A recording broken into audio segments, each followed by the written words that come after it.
कर्पूरगौरं करुणावतारं संसारसारं। ओम शिवा, जय माता दी। पिछले संडे जो वीडियो थी उसी का समझ लीजिए दूसरा भाग है ये। और जिनकी दीक्षा हुई है, जिनके पास गुरु अग्नि शक्ति है, शक्ति का प्रयोग हमने कैसे करना है। और मैंने आपसे प्रार्थना करी थी कि ये 11 नीम की लकड़ियाँ आपके पास होनी चाहिए।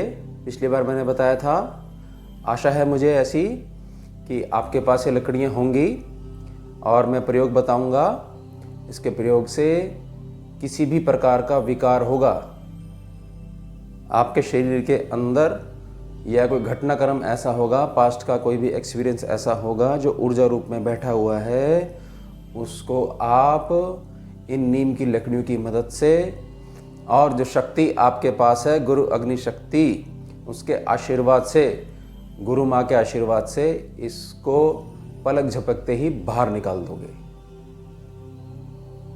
हैरानी हो रही होगी थोड़ी सुन के, लेकिन गुरु अग्नि साधक के लिए ये बहुत नॉर्मल बात है। अपने शरीर को, अपने मन को, अपनी बुद्धि को हमेशा स्वस्थ रखना उसकी आम दिनचर्या का हिस्सा होता है गुरु अग्नि साधक का। सबसे पहले समझिए इस बात को, आप परिवार में हैं, समाज में हैं,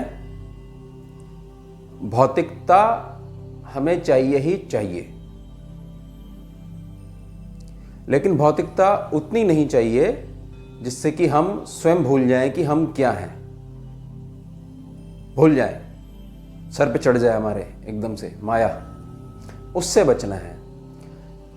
और हमें भोग को, अपने जीवन की जो गाड़ी है उसको चलाने के लिए मांगना है। ठीक है, यहां तक समझ गए आप सब। अब करना क्या है कि जब आप बैठते हो अपने स्थान पे, अपनी साधना प्रारंभ करते हो, तो चरण पादुका मांगते हो गुरु माँ से, गुरु माँ को बुलाते हो, आती है वो चरण पादुका देती है। उसके बाद गुरु अग्नि रक्षा कवच बनाते हो। उसके बाद जब आप अपना जो गुरु अग्नि का जो दिव्य मंत्र है, अलौकिक मंत्र है, जब उसको जपना शुरू करते हो, उससे पहले छोटी सी प्रार्थना करने की आप आदत डाल लीजिए। अच्छी आदत है ये, अच्छी आदतें डाल लेनी चाहिए, इसमें आपका कल्याण है। प्रार्थना क्या रहेगी? हे गुरु माँ, हम बच्चों को नित्य प्रति निरंतर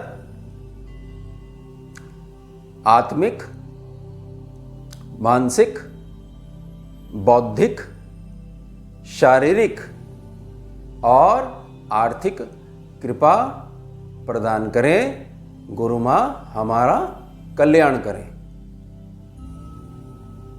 सारी चीज आ गई इसमें। उसके बाद धीरे धीरे ऊर्जा रूप में ये जो चीज़ें आपने मांगी हैं, जो कि जरूरी है जीवन यापन के लिए, हर प्रकार से स्वस्थ रहोगे तो ये प्रार्थना जो है आपका कल्याण करेगी। ये ध्यान रखिएगा मेरी बात को। ये आपने आदत डाल लेनी है ये मांगने की। ये आपका अधिकार है। मैं आपके अधिकार बता रहा हूँ। गुरु अग्नि साधक के पास क्या अधिकार है कि कैसे वो शक्ति का प्रयोग अपने कल्याण के लिए कर सकता है। उसके बाद जो आपके जो हाथ हैं, दोनों हाथ हैं, उनमें से शक्ति प्रवाहित होती है। और सेवा की जो मैंने बात करी थी, मान लीजिए आप कहीं जाते हैं, आपकी मान लीजिए परिवार में ही कहीं जाते हैं, या जान पहचान में कहीं जाते हैं, समाज में कहीं जाते हैं, और किसी को मान लीजिए बहुत पुराना रोग है, मान लीजिए पीठ में दर्द रहता हो, उनकी पीठ में दर्द रहता हो, बहुत समय से पीड़ित हो, और किसी प्रकार की भी औषधि इत्यादि उनके काम नहीं आ रही है, तो ही केवल आपने तभी, हर जगह मत खड़े हो जाना मदद करने के लिए, हर जगह मत खड़े हो जाना सेवा करने के लिए। ये शक्ति आप प्राप्त करते हो, इसकी यूनिट्स मिलती हैं, वो आपकी ही यूनिट्स खर्च होंगी, ये ध्यान रखिएगा। तो पहले सद्बुद्धि से काम लीजिए, देखिए क्या केस है, उसके बाद ही अपनी शक्ति से उनके दर्द को काटिए और बचिए। ये नहीं कि 4 लोग आपके पीछे पड़ जाएं कि हमारे भी ये दिक्कत है, हमारी वो दिक्कत है, तो सारी ऊर्जा आपके पास से जाकर वहाँ जाके बैठ जाएगी और आप नेगेटिव में चले जाओगे। ये ध्यान रखना इस बात को। तो एक नियम ध्यान रखेंगे, पर स्त्री और पर पुरुष का स्पर्श नहीं करना है जब तक वो हमारे से उम्र में इतने बड़े ना हो कि हमारे माता और पिता तुल्य हो, या इतने छोटे ना हो, इतने छोटे मतलब होने चाहिए कि आपके बच्चों के समान हो। ये ध्यान रखिएगा। और अगर ऐसा नहीं है, हम उम्र हैं, तो आप उनसे उनका कोई भी कपड़ा मांग लीजिए।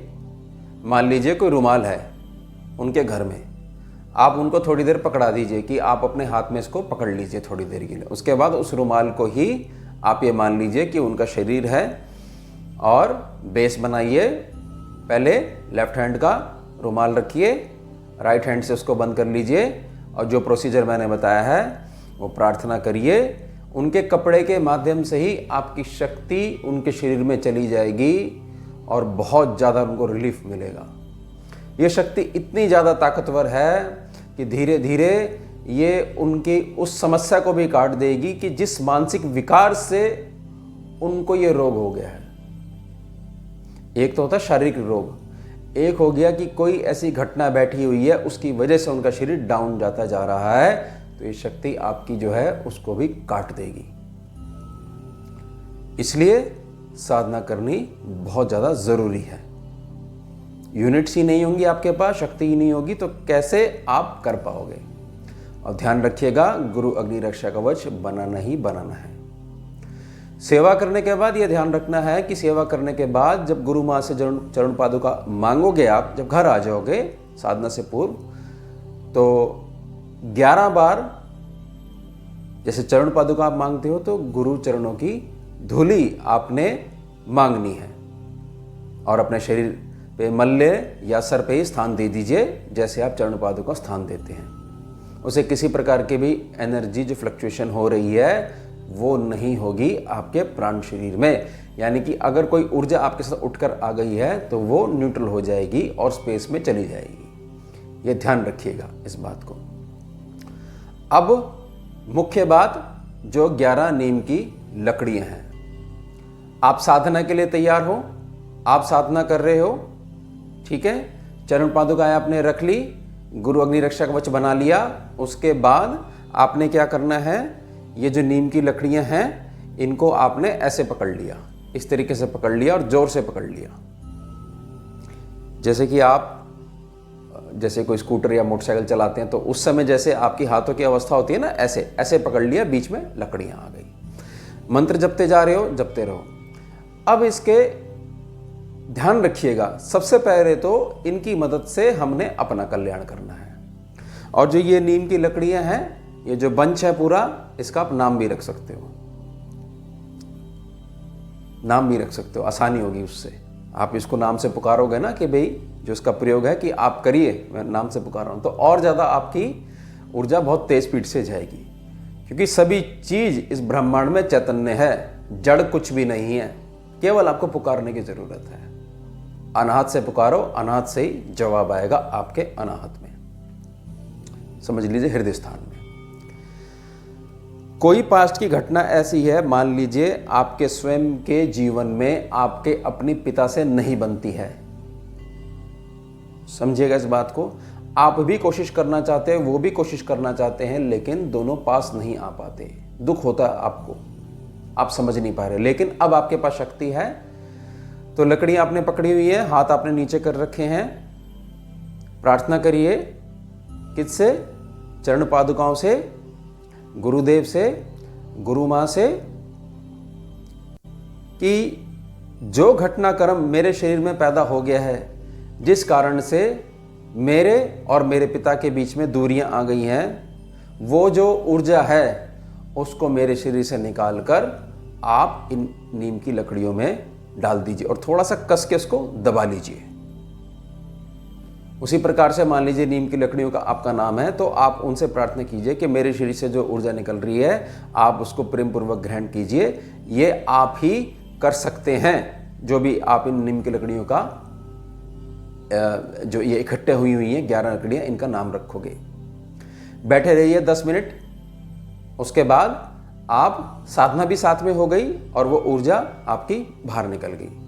मेरी प्रार्थना रहेगी सुबह भी करिए इसको, क्योंकि साधना 2 समय तो होनी ही चाहिए आपकी कम से कम। सुबह भी करिए, शाम को भी करिए और 11 दिन लगातार इसको करिए। उसके बाद आपको स्वयं महसूस होगा कि आपके अंदर बहुत हल्कापन हो गया है, कुछ ऊर्जा जो है वो बाहर निकल गई है। रिलेशन ठीक ऐसे होंगे इससे, सबसे पहले घर में। उसके बाद दूसरी चीज, आपको बुखार है, सर में दर्द है या कुछ भी विकार है, फिर प्रार्थना क्या करी? एक तो आपने प्रार्थना करी पास्ट की घटना को लेकर जो आपको परेशान करती है, वो कुछ भी हो सकती है। वो ये भी हो सकती है कि आपने किसी को पैसे उधार दे दिए और वो हाँ तो कर रहा है कि मैं दूंगा दूंगा दूंगा, लेकिन वो दिन नहीं आ पा रहा, 2 साल हो गए। तो जो कारण जो बैठा हुआ, जो ऊर्जा जो बैठी हुई, जो ब्लॉकेजेस बैठी हुई है, उसको नीम की लकड़ियों में खींच लीजिए। ये कहना चाह रहा हूं आपको। मैं बहुत सारे उदाहरण नहीं दे सकता आपको भी साधना में गुरु माँ से ज्ञान लेना पड़ेगा।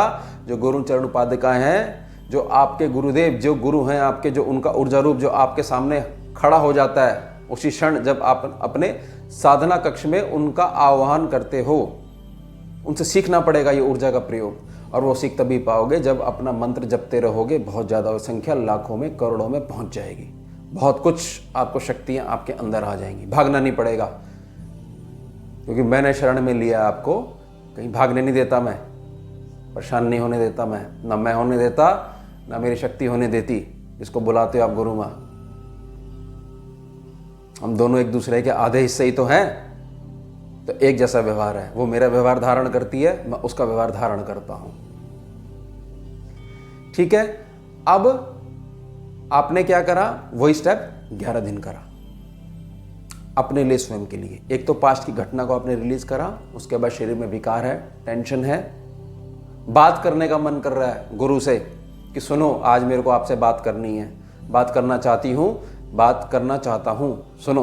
तो माध्यम क्या है कि ऊर्जा मुझे परेशान कर रही है, इसको आप तो सामर्थ्यवान है गुरुदेव, कृपा करो और नीम की लकड़ियों में मेरे शरीर से प्रवाहित कर दो। तो आपको ऐसा लगेगा कि आपके हाथों में से होते हुए, शरीर में से होते हुए कुछ इसके अंदर जा रहा है। उसके बाद जो ये नीम की लकड़ियां हैं, इनको आप एकांत स्थान में रखेंगे, क्योंकि इनके अंदर बड़ी, स्वाभाविक सी बात है, बहुत ज़्यादा हाईली नेगेटिव एनर्जी होगी। आपके अलावा इसको कोई स्पर्श ना करे। पति पत्नी हो आप, दोनों गुरु अग्नि साधना करते हो, तो आप दोनों की नीम की लकड़ियां अलग अलग हों तो ज़्यादा अच्छा है। और ऐसा ना हो कि आप किसी ऐसी जगह रख दो और बच्चे इसको स्पर्श करें, क्योंकि ऊर्जा है, ऊर्जा हमेशा एनर्जी फॉर्म जो है उसकी बदलती रहती है। ऊर्जा के प्रभाव से ही वो अपनी शेप चेंज कर लेती है, अपनी एनर्जी बदल लेती है। तो उनके जो प्राण शरीर है, हो सकता है वो वहाँ ऊर्जा डिस्टर्ब ना करे, इसलिए इसको एकांत स्थान में रखें। बहुत समय के बाद आपको खुद आभास हो जाएगा कि इन नीम की लकड़ियों की कैपेसिटी अब हो चुकी है पूरी। उसके बाद इनको जल प्रवाही करें, समझेगा। इसको ऐसे फेंकना नहीं है, क्योंकि और इनको खूब प्रणाम करें कि आपने हमारे अंदर जो नेगेटिविटी है, जो विकार है, जो भी आपने इनका नाम रखा हुआ है, नाम रखना जरूरी हो जाता है, अपनापन हो जाता है ना।